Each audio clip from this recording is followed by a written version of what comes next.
there's one lender who's kind of pushed the envelope out a little bit, and they are now doing what they call the £5,000 deposit. Now, it's the minimum size, so you have to do £5,000.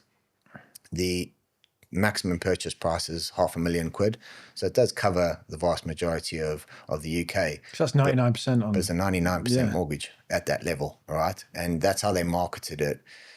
Do we do a lot of them? No, not really. Purely because of the fact that when you look at getting to 90% and the rates change and people think that's a little bit more worthwhile. Banker mom and dad still got a lot of money to be able to distribute down, especially now with all these inheritance tax changes. You're probably going to find a little bit more of that. But if you've got two young individuals buying the right property, and when I say the right property, you're about to put down 1% on a property, your chances of going into negative equity if that property changes direction and value is like as quick as you like, all right? So there are certain risks that come with it, but there's a lot of people who don't have deposits. They can't save it up quick enough because house prices keep moving. So it does allow you to get on the ladder, hopefully ride the wave up, and then refinance in 5 years' time, because it is a 5-year fixed rate product with early repayment charges for those 5 years. So it's something that you get into, and it's a 5-year journey before you can renegotiate. Early repayment charges, if you pay more, you get charged? Yeah, so most lenders will allow a 10% of your outstanding mortgage balance per year. So if you've got a £300,000 mortgage, each lender would generally allow you to overpay by £30,000 in year one and 10% of whatever the balance is in year two, without an early repayment charge being implied. If you paid back more than that, you might have to pay 3, 4, 5%, whatever, depending on what the lender's criteria is, on the amount over and above the 10%. Yeah.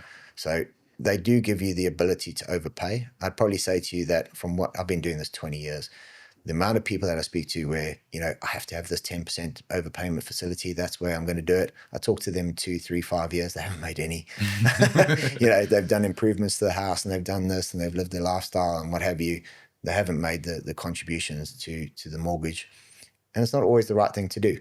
When interest rates were low, you were better off saving into a ISA or other investment property plans because you got a better return than if you paid it into your mortgage. So, you need to look at your wider financial situation before you decide I'm going to pay off the mortgage quickly.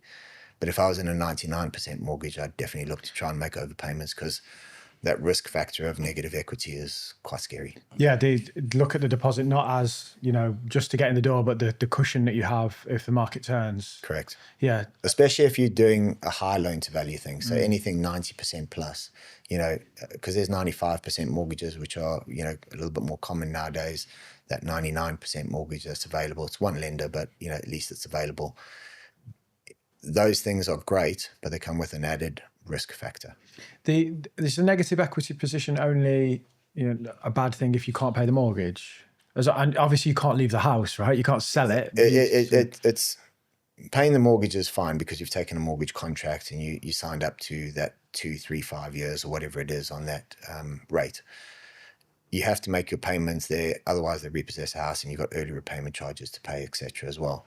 But the problem with the low deposit things is if the property market changes and goes in the opposite direction, when you come to the end of your 2, 3, 5 year product, refinancing and getting out of it into something else, you might find that the lenders are going, well, actually, no, we won't do those kinds of mortgages. You need to give us 5K or 10K to bring it back. Correct. Yeah, okay. So you might need to throw in a whole bunch of cash at that point to be able to bring it in.